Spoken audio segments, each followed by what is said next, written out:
మీ అందరికీ వందనాలు తెలియపరుస్తున్నాను. ఈరోజు వర్తమానంలోకి వెళ్దాం. దేవుని స్తోత్రం, హల్లెలూయా. ఈరోజు వర్తమానం ఇస్సాకులో ఉన్న మంచి గుణాలు. అబ్రహాము యొక్క కుమారుడైనటువంటి ఇస్సాకులో ఉన్న మంచి 6 గుణాలు మనం చూడగలుగుతాం.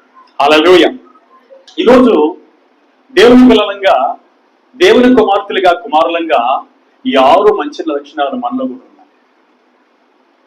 వాస్తవంగా చెప్పాలంటే ఇస్సాకులో మొదటి భాగాన్ని చూసినప్పుడు ఈ 6 మంచి లక్షణాలు కనపడతాయి. ఆయన జీవితం మొదటి దశలో చూసినప్పుడు ఈ మంచి లక్షణాలు కనపడతాయి. ఈ మంచి లక్షణాలు మనం కలిగి ఉంటాం. హల్లెలూయా. ఈ మంచి లక్షణాలు ఎవరైతే కలిగి ఉంటారో, ఇస్సాకు అనగా అర్థము నవ్వుట. ఇస్సాకు జీవితం దేవుని కృప చేత ఆశీర్వదించబడిన జీవితం, దీవించబడిన జీవితం. ఎందుకు దీవించబడింది, ఎందుకు ఆశీర్వదించబడింది అంటే ఆయనలో 6 మంచి లక్షణాలు కనపడతాయి. నంబర్ 1, ఇస్సాకు తమ తండ్రికి విధేయుడైన వాడు. తన తండ్రికి విధేయుడిగా బ్రతికాడు. తన తండ్రికి ఎప్పుడు చెప్పిన మాటకు లోపడేవాడు. ఈరోజు పిల్లలు కానీ, పెద్దలు కానీ, యవనస్తులు కానీ, మీకు తల్లిదండ్రులు ఉంటే వారికి విధేయత చూపించండి. జీవితంలో మీరు మేలు పొందుతారు, ఆశీర్వాదం పొందుతారు, దేవుని కృప పొందుతారు. ఇలా విధేయత చూపమని దేవుని వాక్యమే మనకు స్పష్టంగా చెబుతూ ఉంది. దయచేసి మొట్టమొదటిగా ఇస్సాకులో ఉన్న మంచి లక్షణాలు మనం చూద్దాం. దేవాతి దేవుడు అబ్రహామును దర్శించి, అబ్రహామా, నీకు ఒక్కడే ఉన్నా, నీవు ప్రేమించుచున్న నీ ఏకైక కుమారుణ్ణి నేను చూపించబోయే మోరియా దేశానికి తీసుకొచ్చి, నేను చూపించబోయే ఒక పర్వతం మీద నీ కుమారుని నాకు బలిగా అర్పించని అబ్రహాముతో దేవుడు మాట్లాడినప్పుడు ఉదయకాల సమయంలో ఆయన వేగరమే లేచి కట్టెలు చేసుకొని, గాడిదని తీసుకొని, నిప్పు తీసుకొని, కత్తిని తీసుకొని, అంతా రెడీ చేసుకొని తన కుమారుని ఇస్సాకుని తీసుకొని, ఇస్సాకు మీద చీల్చిన కట్టెలు తన తల మీద పెట్టి ఇప్పుడు దేవుడి మాటకు లోబడుతూ ముందుకు సాగుతున్నారు. అయితే ఈరోజు ఇంటున్న వాక్యం ఏంటంటే, ఇస్సాకు ఏమండి లో ఉన్న మంచి 6 లక్షణాలు చూస్తున్నాం. ఆ మొదటి లక్షణం ఏంటంట, తండ్రికి విధేయత చూపించిన వాడు. ఎలా చూపించాడు చూద్దాం మాటలు.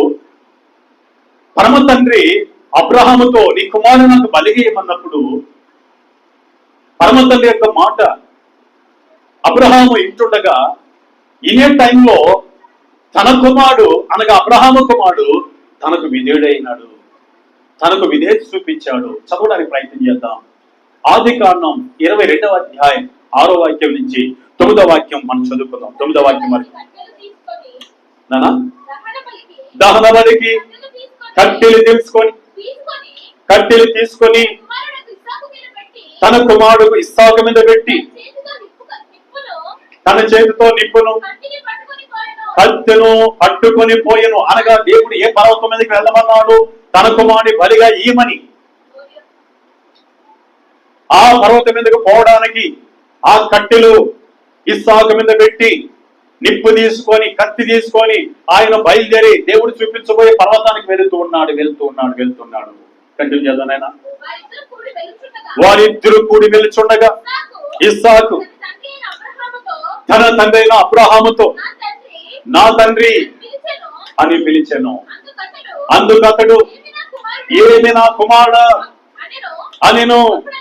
అప్పుడు అతడు నిప్పును కట్టెలను ఉన్నవి గాని దహన బలికి గొర్రె పిల్ల ఏది అని అడగగా అబ్రహాము నా కుమారుడా దేవుడే దహన బలికి గొర్రె పిల్లను చూచుకొనును అని చెప్పెను.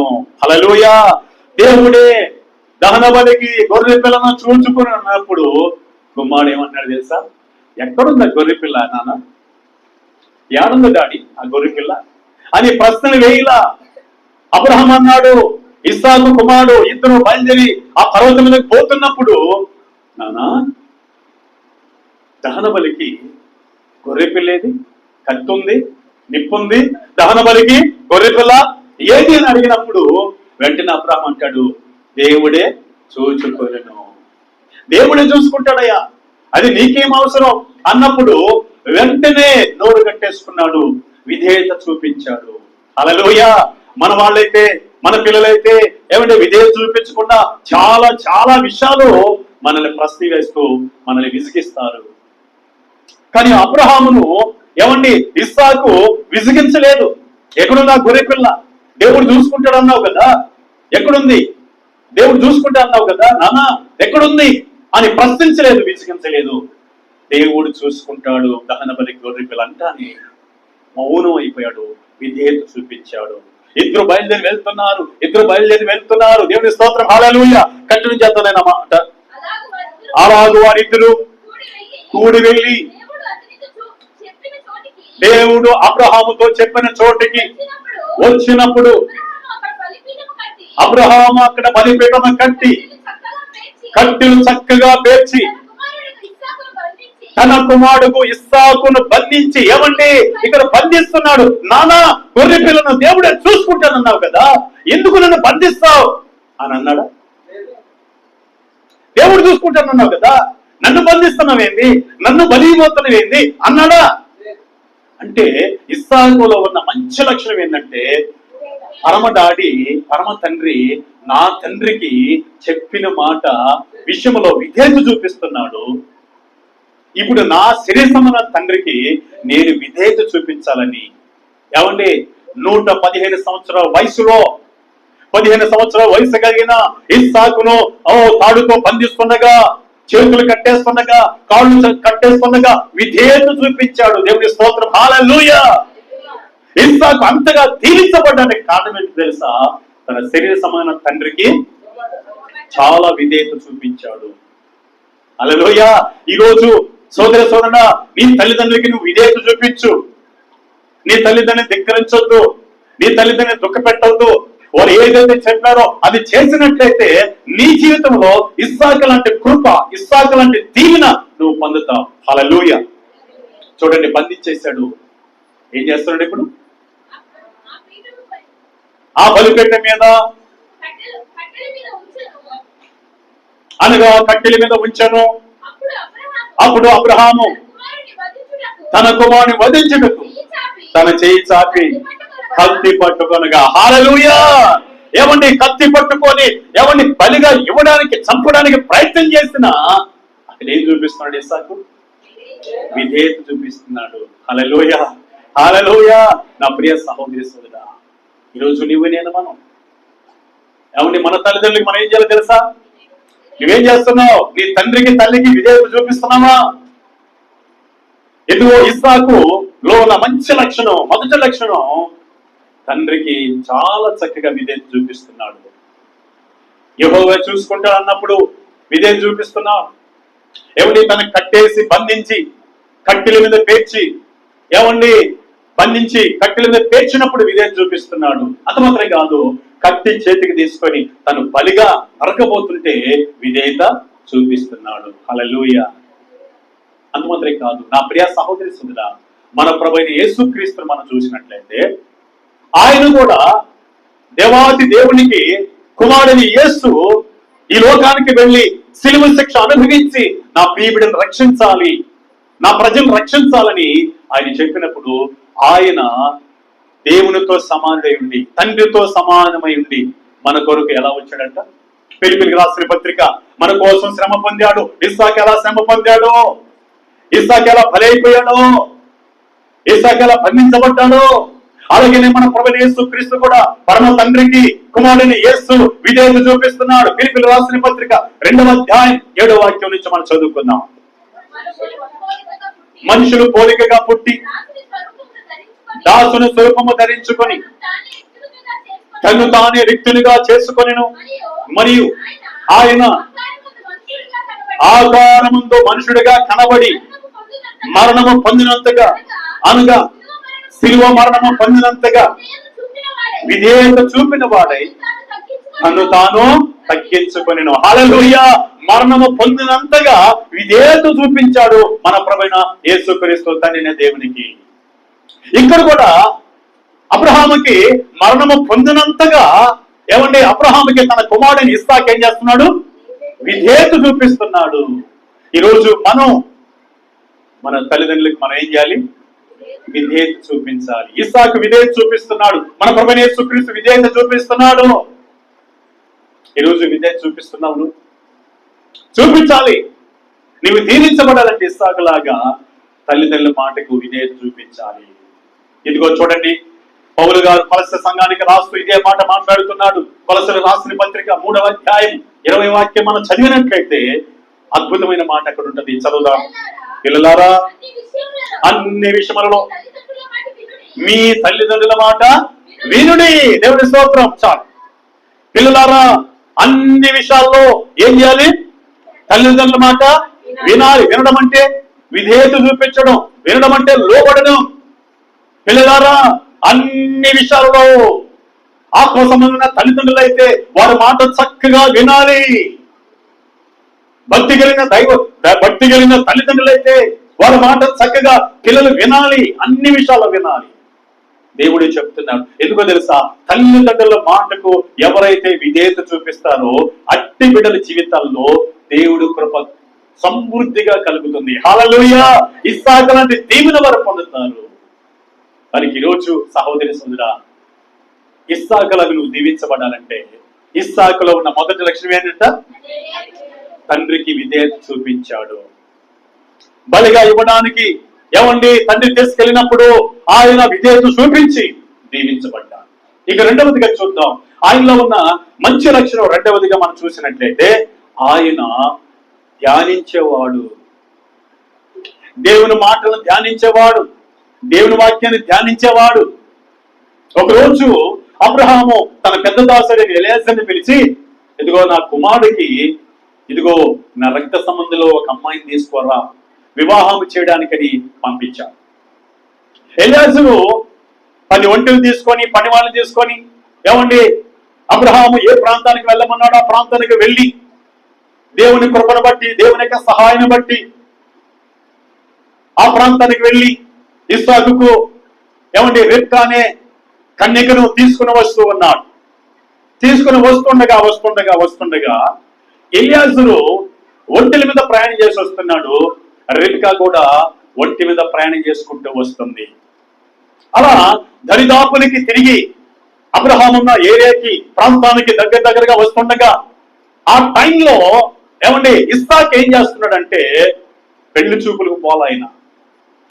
పెళ్లి చూపులకు వెళ్ళలా. అబ్రహాము తన దాసుని పంపించాడు. దాసుడే తన కుమారుడికి పెళ్లి భారీగా ఏమండి రిబ్కాని తీసుకొని వస్తున్నాడు. ఈ టైంలో ఆయన చేస్తున్న పనిని తెలుసా? పొలములోనికి వెళ్ళి ధ్యానం చేస్తున్నాడు. దేవుని అద్భుత కార్యములు ధ్యానం చేస్తున్నాడు. దేవుడు ఆశ్చర్య కార్యములు ధ్యానం చేస్తున్నాడు. ఈరోజు ఇలాంటి ధ్యానం చేసే మనస్తత్వం నీలో ఉందా? నీలో ఉంటే నువ్వు దీవించబడతావు. హల్లెలూయా. నువ్వు ఆత్మీయంగా ఫలిస్తావు, దేవుని రాజ్యం కొరకు సిద్ధపడతావు. లేని ఎడల ధ్యానం చేసే స్వభావం నీళ్ళు లేకపోతే, దేవుని వాక్యాన్ని, దేవుని కార్యములను, దేవుడు ఆశ్చర్య కార్యములను ధ్యానం చేయకపోతే నీవు నష్టపోతావు, చారిపోతావు. ఎప్పుడైనా ఏ క్షణమైనా ఏమండి ప్రభు రావచ్చు. నీవు నేను చేయాల్సిన పని ఏదో తెలుసా? ప్రభు యొక్క రాజ్యం కోసం సిద్ధపడడం, ఆయన చెప్పిన వాక్యాలను ధ్యానం చేయడం, ఆయన కొరకు బ్రతకాలని ఆశ కలిగి ధ్యానం చేయడం మనకు కలిగి ఉండాలి. అప్పుడు నిజముగా మనం ఆశీర్వదించబడతాం. చూడండి, ఆయన ధ్యానం చేస్తున్నాడు. తనకు ఏమండి పెళ్లి కుమార్తెని తీసుకుని వస్తుండగా, ఏమండి రిబ్కాని తీసుకుని వస్తుండగా ఆయన పొలంలో ధ్యానం చేస్తున్నాడు. చదువుదా మాటలు. ఆదికాండం, దయచేసి ఆదికాండం 24వ అధ్యాయం 63వ వాక్యాన్ని మనం చదువుకుందాం.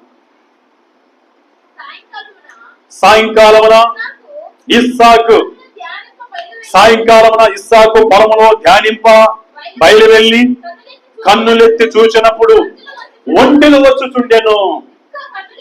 చూడండి, రిబ్కా కన్నులెత్తి ఇస్సాకును చూచి ఒంటి మీద నుండి దిగి మనల్ని ఎదుర్కొన్నటకు పొలములో నడుచుతున్న మనుషుడు ఎవరని దాసుని అనగా ఎలియాజరుని అడగగా అతడు ఇతడు నా యజమానుడని చెప్పిన గనుక ఆమె ముసుకుని వేసుకొనిను.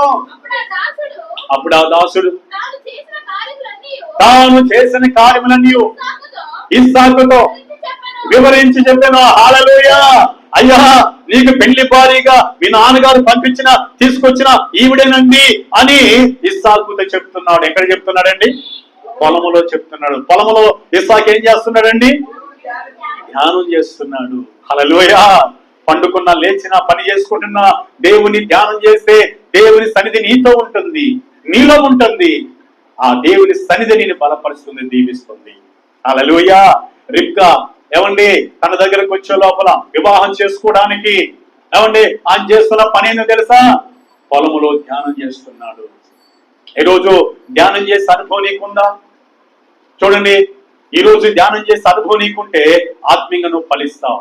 దేవుడు చేసిన అద్భుతాలు, దేవుడు చేసిన మేళ్లు, దేవుడు చేసిన ఆశ్చర్యకార్యాలు, అలాగే ఆయన చెప్పిన ప్రతి జీవ మాటలు, వాక్యాన్ని మనం ధ్యానం చేస్తూ ఉండాలి.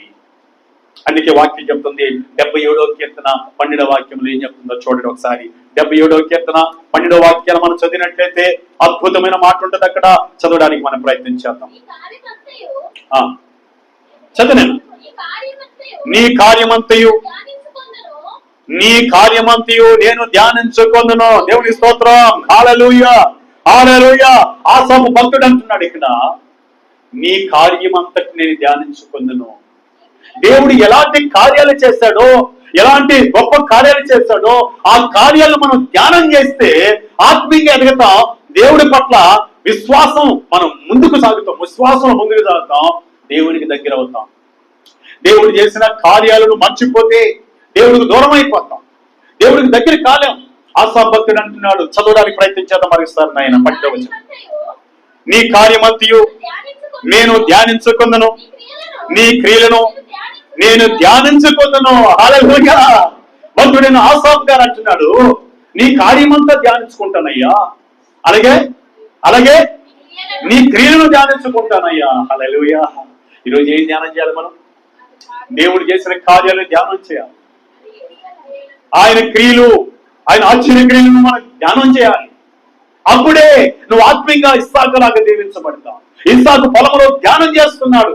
ఒకవేళ ఈనాటి ఏమంటే పెళ్లి చూపులకు తల్లిదండ్రులు వెళితే పిల్లలు ఏం చేస్తుంటారు? వాక్యం చదువుతారా? వాక్యం ధ్యానం చేస్తారా? ఏం చేస్తుంటారంటే అమ్మాయి ఎలా ఉంటుందని ఊహల్లోకి వెళ్ళిపోయి ఆమెని ధ్యానం చేస్తుంటారు.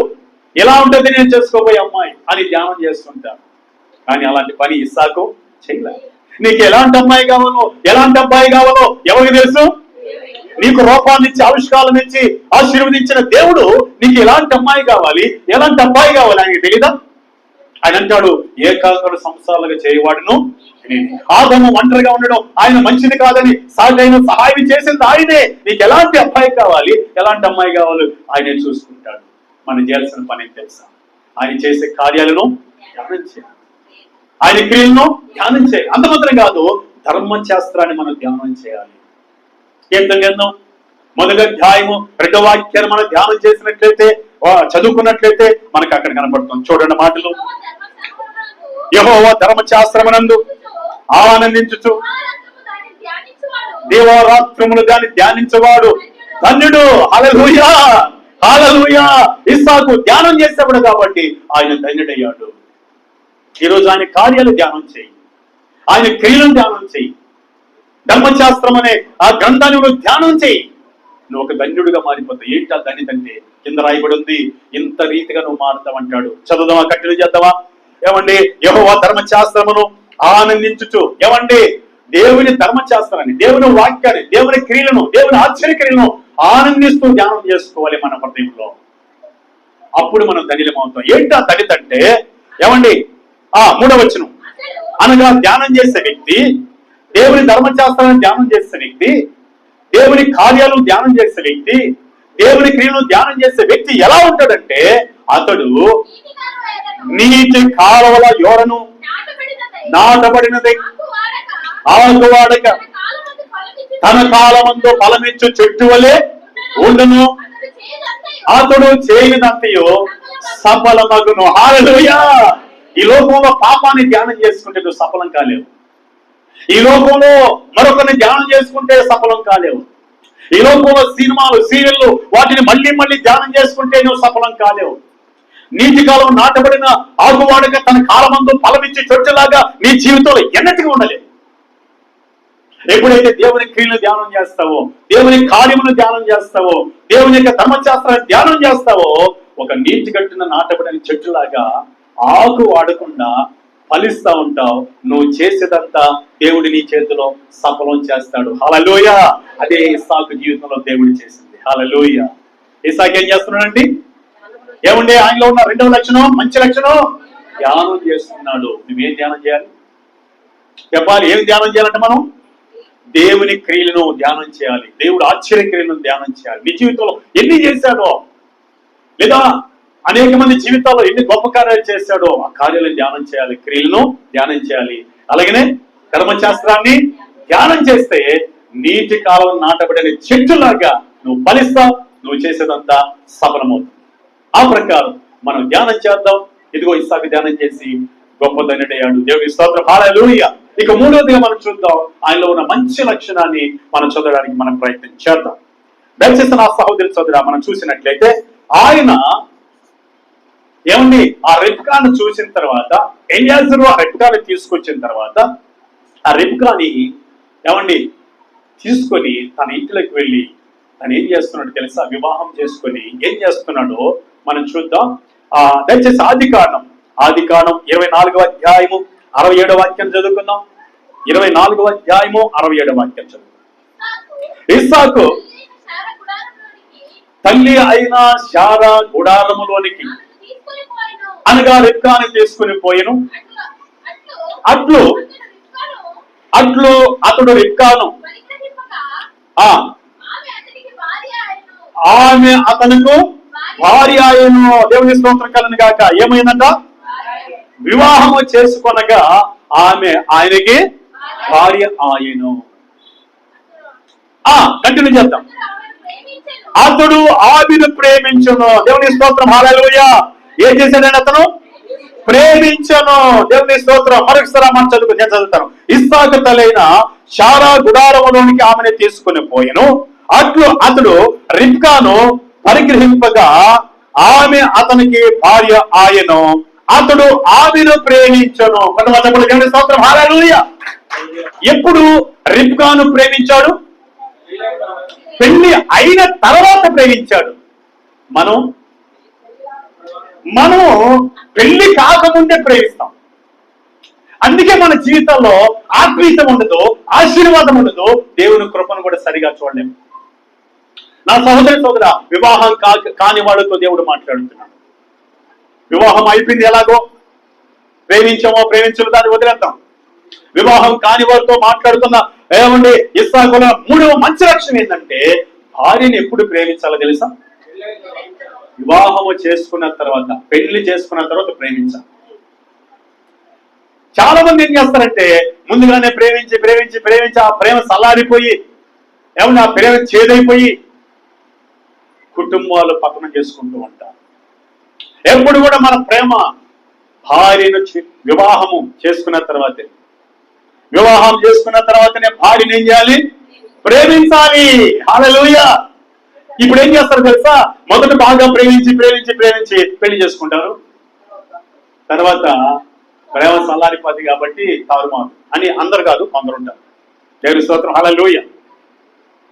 కొందరు ప్రేమ కలిగి చేసుకుంటారు, జీవితాంతం విడిపోకుండా దేవుని కృపను బట్టి ఉంటారు. కానీ నేను చూసిన అనుభూతులు ఏంటంటే ప్రేమించి పెళ్లి చేసుకున్న వాళ్ళు జీవితాల్లో చాలా చాలా విడిపోయినాయి, చాలా నష్టమైపోయినాయి, చాలా 90% నేను చూశాను చాలా గలిబిలైపోయినాయి.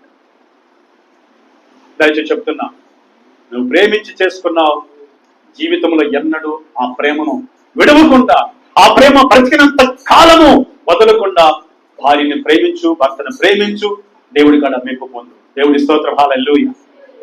ఇస్సాకులో ఉన్న మూడవ మంచి లక్షణం ఏంటంటే భార్యను ప్రేమిస్తున్నాడు. వివాహము చేసుకున్న తర్వాత భార్యని ప్రేమిస్తున్నాడు.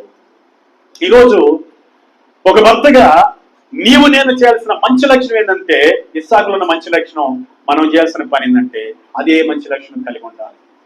మన భార్యను మాత్రమే ప్రేమించాలి. పక్కవారిని ప్రేమించవద్దు. ఏమంటే పక్క భార్యని ప్రేమించవద్దు. పొరుగువాని భార్యని ప్రేమించొద్దు. అలా ప్రేమించినట్లయితే నీ కుటుంబం నష్టపోద్ది, నీ భార్య నీ చేతిలో ఉండకుండా వెళ్ళిపోద్ది. అందుకే బైబిల్లో అద్భుతమైన మాట ఉంది, మనం చదవడానికి మనం ప్రయత్నం చేద్దాం. దేవుడి స్తోత్రం. హల్లెలూయా. భార్యలు భర్త ప్రేమకు బద్దులవ్వాలి. ఎవరి ప్రేమకు బద్దులవ్వాలి? భర్త ప్రేమకు మాత్రం బద్దులవ్వాలి. మరొక ప్రేమలో పడకూడదు. భార్యలు కూడా, భర్తలు కూడా మరొక ప్రేమలో పడకూడదు. ఇస్సాకు ఎవరు ప్రేమలో పడలేదు. ఆయన భార్యని చక్కగా ప్రేమించాడు. అందుకే పౌలు గారు ఎఫెసీ సంఘానికి రాస్తూ ఏమని రాస్తున్నాడు తెలుసా? ఎఫెసీ రాసిన పత్రిక 5వ అధ్యాయము 25వ వాక్యాన్ని మనం చదువుకున్నట్లయితే ఎలా రాశాడు, ఏం రాస్తున్నాడో చూద్దాం, చదవడానికి ప్రయత్నం చేద్దాం. చూడండి, చదవం. పురుషులారా, మీరును మీ భార్యలను ప్రేమించుడి. ఏం చేయాలంట? భార్యల్ని. పురుషులుగా మనం ఏమండి, ఇస్సాకు తన భార్యని ప్రేమిస్తున్నాడు. మంచి లక్షణం, భార్యని ప్రేమించాలి. అందుకే దేవుని వాక్యం చెప్తుంది, పురుషులారా మీరు మీ భార్యల్ని ప్రేమించుడి. చదువు. అటువలే క్రీస్తు కూడా సంఘమును ప్రేమించి, అది కలంకమైనను మరి ఏదైనను ముడతైనను అట్టిది మరి ఏదైనను లేక పరిశుద్ధమైనది గాను నిర్దోషమైనది గాను మహిమ గల సంఘము గాను ఆయన తన ఎదుట దాన్ని నిలబెట్టుకొనవలనని వాక్యముతో ఉదక స్నానము చేత దాన్ని పవిత్రపరచుకొని పరిశుద్ధపరచుకున్నట్టుకై దాని కొరకు తను తాను అప్పగించుకొనెను. దేవుని స్తోత్రం. హల్లెలూయా. ఈ రీతిగా సంఘాన్ని ప్రభువైన యేసుక్రీస్తు ఎలా ప్రేమించాడో అలాగే భార్యని భర్త ఏం చేయాలంట? ఇంటున్నారా? భార్యలను భర్తలు ఎలా ప్రేమించాలంట? సంఘాన్ని కలంకమైన ముడతైన మరి ఏదైనా ఉన్నప్పటికీ ప్రభు ప్రేమించడానికి తను సమర్పించుకున్న రీతిగా భార్యల్ని ప్రేమించమని దేవుని వాక్యం స్పష్టంగా చెప్తూ ఉంది. దేవుడికి స్తోత్రం కలుగును గాక. హల్లెలూయా, హల్లెలూయా. అలాగే 28వ వాక్యం కూడా ఒకసారి చదువుకుందామా? అటువలే పురుషులు కూడా తన సొంత శరీరముల వలె తమ భార్యలను ప్రేమింప బద్దులై ఉన్నారు. ఎలా ప్రేమించాలి భార్యని? తన సొంత శరీరంగా భార్యని ప్రేమించాలి. దేవుని స్తోత్రం. హల్లెలూయా. సొంత శరీరంగా భార్యని ప్రేమించాలి. నీ శరీరానికి మంచి ఆహారం తింటావు, నీ శరీరానికి మంచి వస్త్రాలు వేసుకుంటావు, నీ శరీరం చక్కగా సుఖంగా నిద్రపోయేటట్టు చేసుకుంటావు. అలాగే నీ భార్యను కూడా చూసుకోవాలి, ప్రేమించాలి. హల్లెలూయా, హల్లెలూయా, హల్లెలూయా. ఇంకా మనం కంటిన్యూ చేసినట్లయితే అద్భుతంగా మాట ఉంటుంది. 29వ వాక్యాన్ని కూడా మనం చదువుకుందాం. తన శరీరమును ద్వేషించేవాడు ఎవడను లేడు గాని ప్రతి వాడును దానిని పోషించి సంరక్షించుకొనును. మనము క్రీస్తు శరీరమునకు అవయములు ఉన్నాం గనక అలాగే క్రీస్తు కూడా సంఘమును పోషించి సంరక్షించుతున్నాడు. ఈ హేతువు చేత పురుషుడు తన తల్లిని విడిచి తన భార్యను హత్తుకొనును. దేవుని స్తోత్రం. హల్లెలూయా. యేసయ్య ఎలా సంఘాన్ని ప్రేమించి తన జీవితాన్ని త్యాగం చేశాడో అదే రీతిగా పురుషుడు తన భార్యని ప్రేమించాలి. హల్లెలూయా. పురుషుడు తన భార్యని ఏం చేయాలి? ప్రేమించాలి. దేవునికి స్తోత్రం కలుగును గాక. హల్లెలూయా, హల్లెలూయా, హల్లెలూయా. భార్యని ఏం చేయాలి? ప్రేమించాలి. భార్యని ప్రేమించాలి. కొలస్సీయులకు రాసిన పత్రిక 3వ అధ్యాయం 19వ వాక్యంలో కూడా పౌలు గారు కొలస్సీ సంఘానికి రాస్తూ ఈ మాట చెప్తున్నాడు. చదవడానికి మనం ప్రయత్నం చేద్దాం. భర్తలారా మీ భార్యల్ని ప్రేమించుడి. ఏం చేయాలంటే భర్తలు భార్యల్ని ఏం చేయాలి?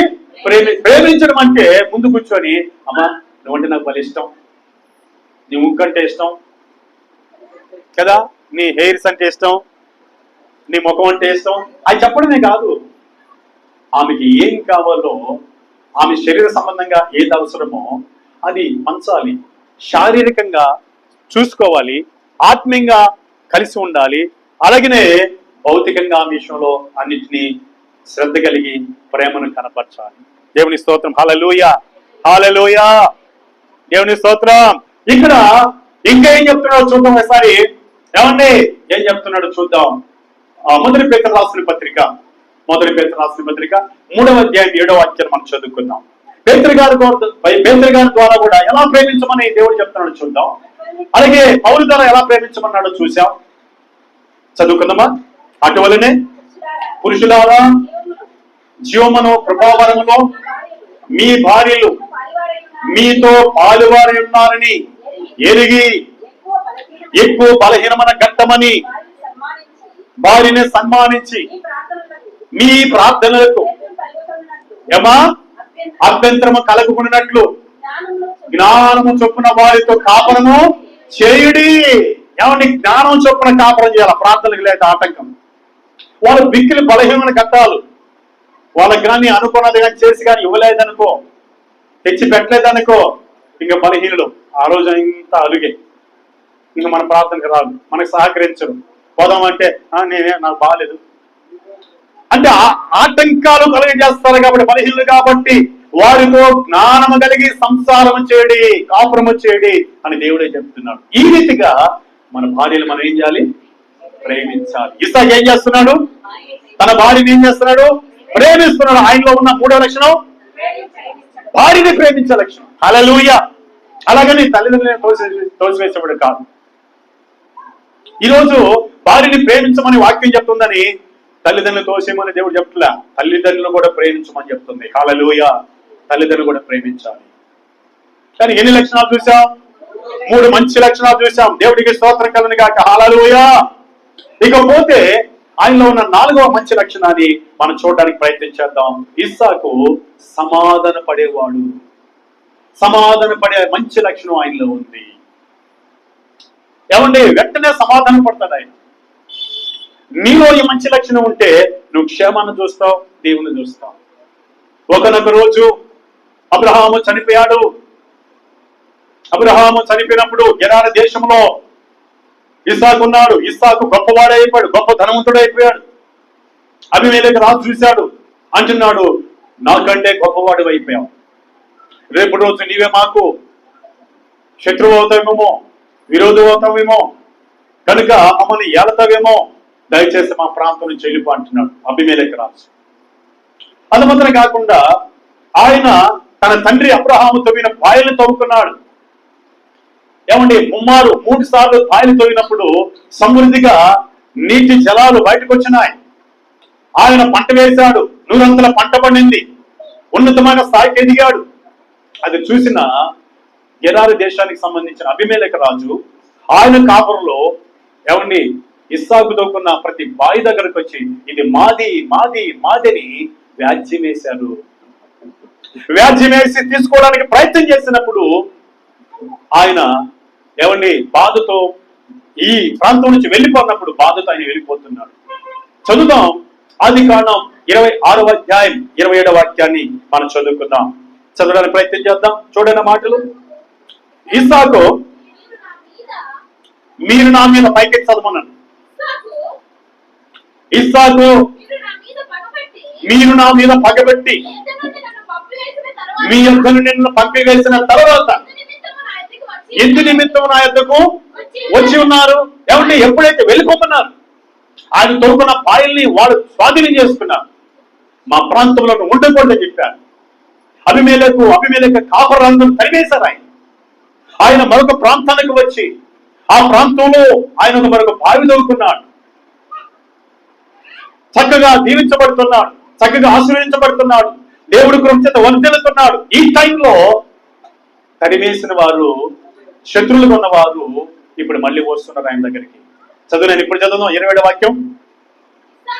ఇస్సాకు మీరు నా మీద పగబెట్టి మీ యొద్ద నుండి నన్ను పంపివేసిన తర్వాత ఎన్ని నిమిత్తం నా యొద్దకు వచ్చి ఉన్నారని వారిని అడగగా వారు నిశ్చయముగా యెహోవా నీకు తోడై ఉండటం చూచితిమి గనుక మనకును అనగా మాకును మీకును మధ్య ఒక ప్రమాణము ఉండవలననియు మేము నిన్ను ముట్టక నీకు మేలే తప్ప మరి ఏమీ చేయక నిన్ను సమాధానముగా పంపివేసితము గనుక నీవును మాకును కీడు చేయకున్నట్లు నీతో నిబంధన చేసుకుందామని అనుకుంటివి. దేవుని స్తోత్రం. హల్లెలూయా. అయ్యా, నిన్ను పంపించేటప్పుడు నీకు మాత్రం కీడు చేయలే, మేము సమాధానంగా పంపించేశాం. ఇదిగో నువ్వు దేవుడి చేత దీవించబడ్డావని మాకు కనబడుతుంది. నువ్వు వద్దలేవు, ఒక స్థాయికి వచ్చావు. ఒకవేళ నువ్వు మాకు కీడు చేస్తావేమో అని మేము సమాధానం పడ్డానికి వచ్చినాం. హల్లెలూయా. చాలా మంది అయితే సమాధానం పడ్డానికి వచ్చినాం అన్నప్పుడు మనం సమాధాన పడతామా? ఏమంటే 3 బాయిలు దోచుకున్నారు, నా మీద అసూయ పడ్డారు, నన్ను బాధ పెట్టారు, నన్ను నెట్టివేశారు అని సమాధాన పడ్డానికి ఎంత మాత్రం మనం ముందుకు రానే రా. ఎప్పుడైతే ఈ మాటలు చెప్పారో, నీతో సమాధాన పడ్డానికి వచ్చామే అంటానే, అప్పుడు ఇస్సాకు ఏం చేశాడు చదువుకుందాం. అతడు వారికి విందు చేయగా, ఏం చేశాడంటే శత్రువులకి విందు చేయగా, ఎవరికి? గెరారు ప్రజలకి, గెరారు కాపురులకి. ఇస్సాకు ఏం చేశాడు? తన దగ్గరకు రాగానే విందు చేయగా వారు అన్నపానమును పుచ్చుకొనిరి. తెల్లవారినప్పుడు వారు లేచి ఒకరితో ఒకడు ప్రమాణము చేసుకొనిరి. తరువాత ఇస్సాకు వారిని సాగనంపగా వారు అతని యొద్ద నుండి సమాధానముగా వెళ్ళిరి. కొంతమంది దేవుని స్తోత్రం. హల్లెలూయా.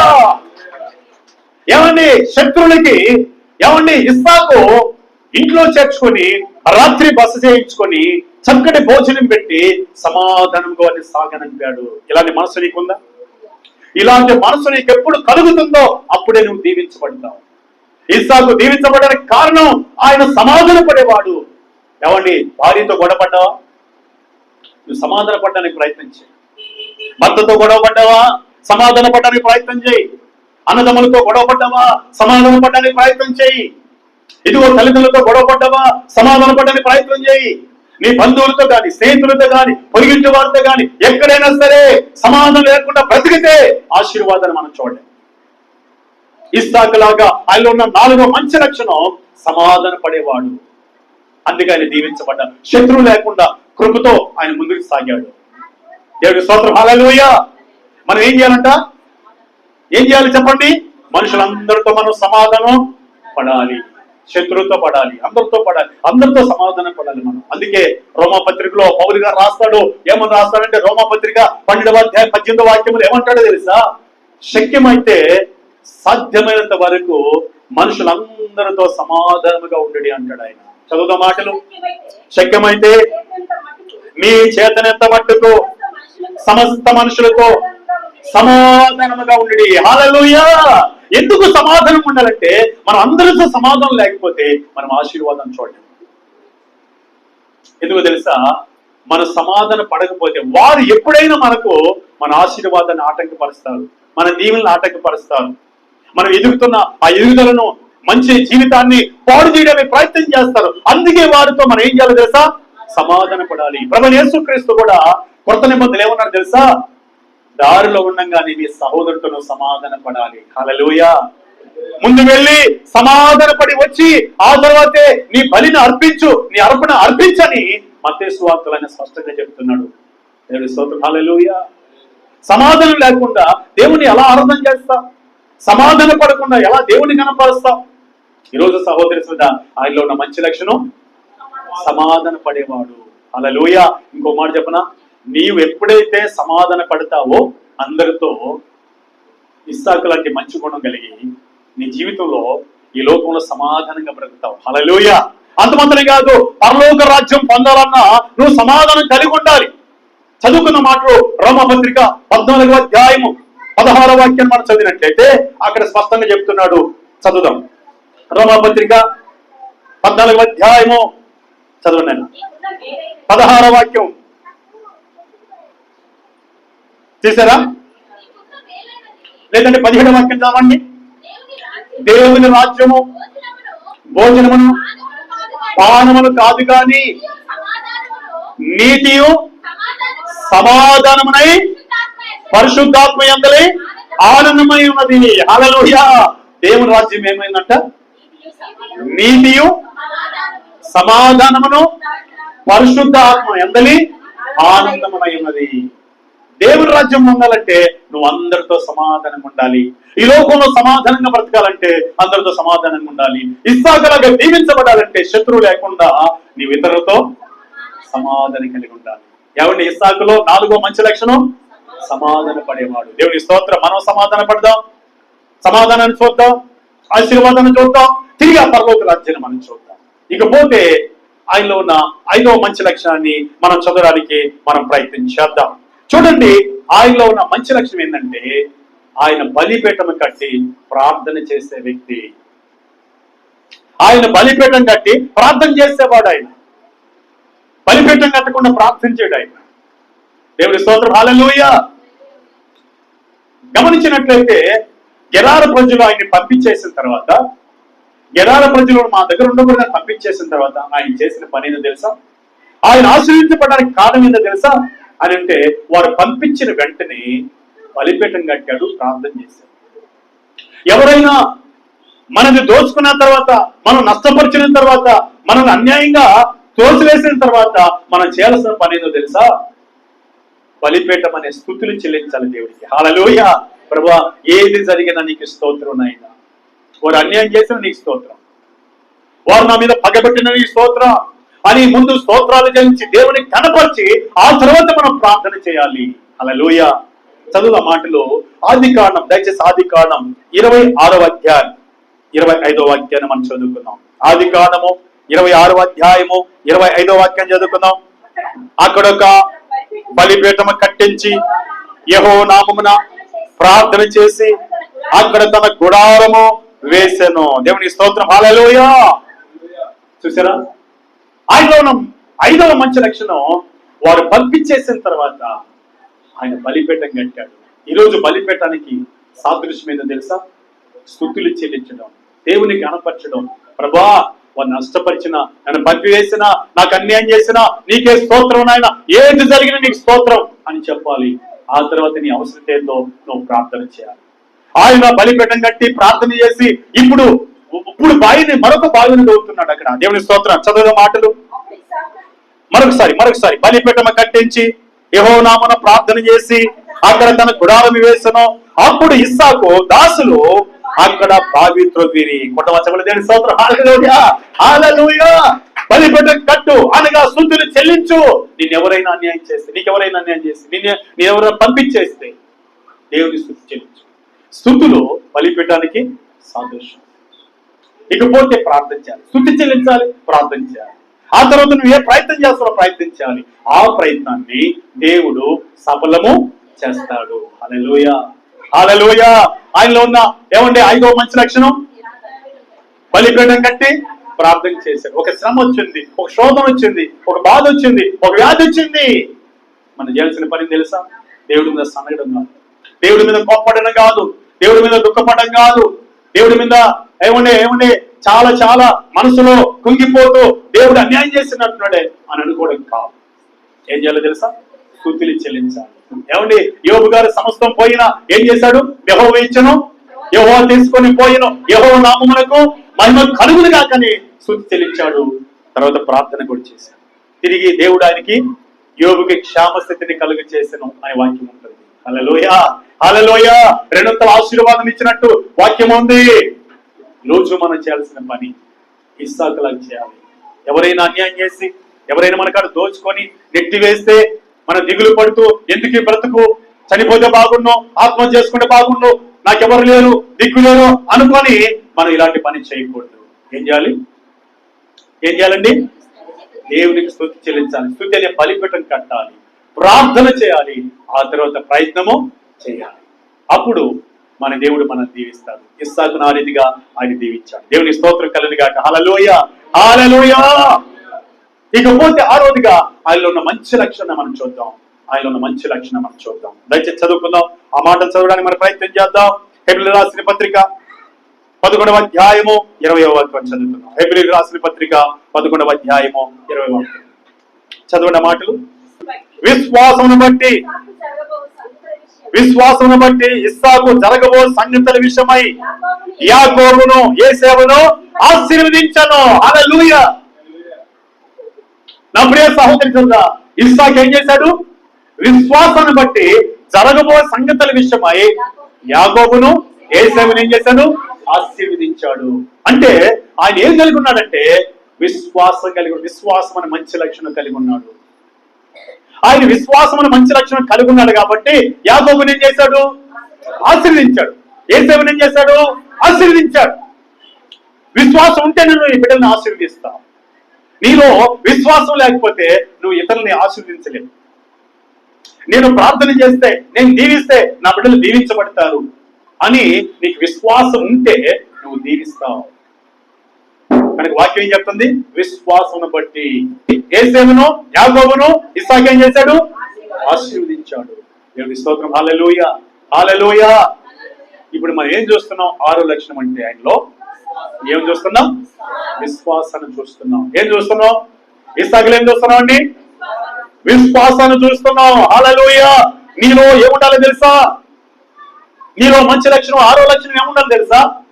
నీవు దీవించబడాలంటే, ఇస్సాకులాగా వర్ధిల్లాలంటే, ఇస్సాకులాగా మేలు పొందాలంటే, ఇస్సాకులాగా అన్ని విషయాల్లో కృప పొందాలంటే విశ్వాసం అనే మంచి లక్షణం నీలో ఉండాలి.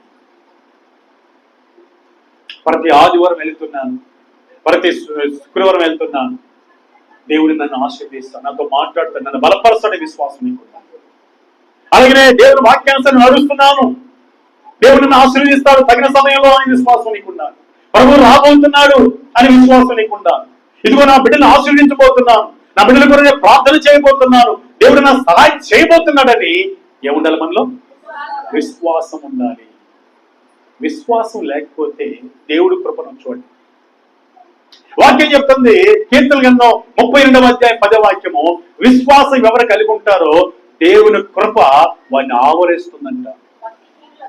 చదివినేనా? భక్తిహీనులకు అనేక వేదన కలుగుచున్నవి, యెహోవా యందు నమ్ముకొంచు వారిని ఈ కృప ఆవరిస్తుంది. ఎంత గొప్ప వాక్యం అండి! కృప ఆవరిస్తుంది, కృప ఆవరిస్తుంది, కృప ఆవరిస్తుంది, కృప ఆవరిస్తుంది, కృప కృప ఆవరిస్తుంది. యెహోవానందు విశ్వాసం ఉంచే వారిని, యేసయ్యనందు విశ్వాసం ఉంచే వారిని కృప ఆవరి. కృప అనగా ఏమండి? గాడ్ గ్రేస్ అనగా నీ ఉన్న స్థితిలోంచి ఉన్నత స్థితిలోకి నీ తీసుకెళ్తుంది. హల్లెలూయా, హల్లెలూయా. ఇస్సాకుకి విశ్వాసం ఉంది. నీలో ఉందా? నీలో ఉందా? ఏమండి? నీలో ఉన్నట్లయితే నీ స్థాయి మారుతుంది, నీ స్థితి మారుతుంది, నీ జీవితం మారుతుంది. ఒక ఉన్నతమైన పొజిషన్ లో దేవుడు నేను పెడతాడు. హల్లెలూయా. కానీ ఈ మధ్యాహ్నం కాల సమయంలో దేవుడు మనతో మాట్లాడి ఉంటుండగా, ఇస్సాకులో ఉన్న మంచి లక్షణాల గురించి మాట్లాడి ఉంటుండగా, మనం కూడా ఇలాంటి మంచి లక్షణాలు కలిగి మనం జీవిస్తాం. చూద్దాం ఒకసారి. ఇస్సాకులో మొదటి మంచి లక్షణం ఏంటండి? తండ్రికి విధేయత చూపించిన వాడు. రెండవదిగా ఆయన ధ్యానం చేసేవాడు, దేవుని ధ్యానం చేసేవాడు, దేవుని వాక్యాన్ని ధ్యానం చేసేవాడు. మూడవదిగా వారిని ప్రేమించేవాడు, మరొకరిని ప్రేమించేవాడు కాదు. ఏమంటే? శత్రువులతో సమాధాన పడేవాడు. నాలుగవదిగా. ఐదవదిగా బలిపీఠము కట్టి ప్రార్థన చేసేవాడు ఎన్ని సమస్యలు వచ్చినా. ఆరవదిగా విశ్వాసము కలిగిన వాడు, విశ్వాసముతో తన బిడ్డలను ఆశీర్వదించాడు. విశ్వాసముతో తన బిడ్డలను ఆశీర్వదించగా తన బిడ్డలు ఈనాటికి ప్రపంచానికి ఆశీర్వాదకరంగా మారారు. నేను స్తోత్రం. హల్లెలూయా. వారికి ఉన్న జ్ఞానం, వారికి ఉన్న టెక్నాలజీ ప్రపంచంలో ఎవరికి లేదు. ఇస్సాకు సంతానానికి, అబ్రహాము సంతానానికి. ఈరోజు ఆ స్థితి నీకు కావాలనుకుంటే 6 మంచి లక్షణాలు కలిగి మనమందరం కూడా ఇస్సాకు లాగా 6 లక్షణాలు కలిగి దీవించబడదాం. ప్రభువు రాకడపై సిద్ధపడదాం. దేవుడి మాటలు దీవించి ఆశీర్వదించునుగాక. ఆమేన్. God bless you. హల్లెలూయా. ప్రార్థన చేసుకుందాం. అందరూ తలలు ఉంచుదాం. కృపగల మా తండ్రి, నీకు వందనాలు నాయన. నీ మహాప్రేమ చేత తండ్రి నీ సన్నిధికి మమ్మల్ని చేర్చుకొని మా మేలు కోరి తండ్రి భక్తుడైన ఇస్సాకును మా ముందుకు తీసుకొచ్చి, ఇస్సాకులో ఉన్న 6 మంచి లక్షణాలు మా ముందు పెట్టి తండ్రి అలాంటి మంచి లక్షణాలు మేము కలిగి మా జీవితాలలో నీ కృప చూడాలని, నీ ఆశీర్వాదం చూడాలని, ఆత్మీయ దేవుని చూడాలని, నీ రాకడిని సిద్ధపడాలని తండ్రి మా అందరితో మాట్లాడారు. వాక్యం వింటున్న ప్రతి బిడ్డను కూడా జ్ఞాపకం చేసుకున్నాయి. వారితో కూడా మీరు మాట్లాడారు. 6 విషయాలను వారు కలిగిన చక్కగా ఆత్మీయ జీవితంలో పాలిస్తూ ఇస్సాకు లాంటి దీవెన పొందుకునే భాగ్యం దాయిచ్చు. సమస్త మహిమ ఘనత ప్రభావాలు మీరు చెల్లించుకో. యేసుక్రీస్తు ఘనమైన శక్తి కలిగిన నామంలో స్తుతించి ప్రార్థన చేసి వేడుకొని పొందుకుంటున్నాము తండ్రి. ఆమేన్. హల్లెలూయా. God bless you. హల్లెలూయా. Praise the Lord. Praise the lord.